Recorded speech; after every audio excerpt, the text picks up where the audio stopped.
Kwa hiyo Dogo Pattern ile sauti kukauka. Sio kurogwa bwana, acheni ujinga. Ndio maana nimekwambia kuna kipindi nafikiri alikuwa kati ya Bushoke au Banana Zoro. Alikuwa anashona hilo. Kwa sababu kafika pale ni baridi. Na yeye sauti ilikataa. Banana Zoro. Ikabidi ndo kitu keupe kikahusika, ndo sauti ikafunguka. Kwa hiyo kwa hoteli inabidi ujiboost hivi. Sauti ndafungwa. Kuna kipindi Diamond ile miaka 13 ya Diamond tunaenda Kigoma kwenye train, sauti ilikata. Kata. Yes. Paka tunafika Kigoma hotelini sauti ya Diamond haitoki.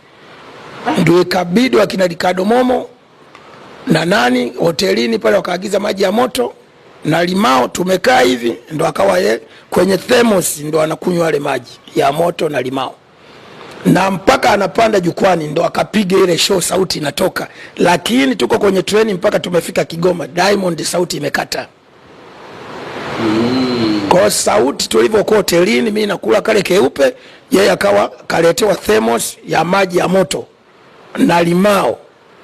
Tukaa tumekaa hivi ndo akawa anakunywa wale maji ya moto. Kwa hiyo mpaka tunaenda uwanjani kuimba, akaimba sauti haijagoma muda wote ule.